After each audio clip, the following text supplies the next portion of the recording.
তো প্রিয় দর্শক, আসুন শুরুতে জেনে নেব আজকের আবহাওয়া সকাল থেকে কেমন থাকবে এবং সারাদিন কোথায় কেমন থাকবে, কোথায় কোথায় ভারী বৃষ্টি, কোন কোন জেলায় হালকা থেকে মাঝারি বৃষ্টি, আর কোথায় কোথায় দমকা হাওয়া বয়ে যাওয়ার সম্ভাবনা রয়েছে।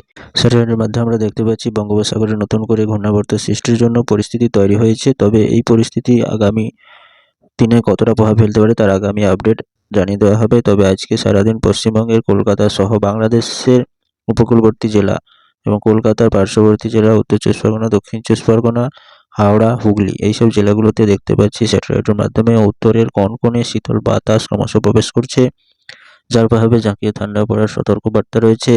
আবহাওয়া দপ্তর সূত্রে জানা যাচ্ছে দুই মেদিনীপুর, বাঁকুড়া, বীরভূম, বর্ধমান, মালদা, মুর্শিদাবাদ এইসব জেলাগুলোতেও আজকে থেকে আরও কনকনে জাঁকিয়ে ঠান্ডা পড়ার সতর্কবার্তা রয়েছে।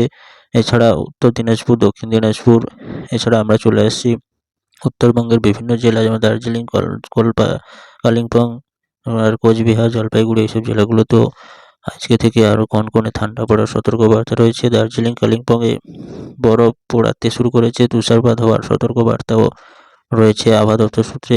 উত্তরবঙ্গ সহ দক্ষিণবঙ্গের সমগ্র জেলাগুলোতে আজকে থেকে আরও কনকনে ঠান্ডা পড়ার সতর্কবার্তা রয়েছে।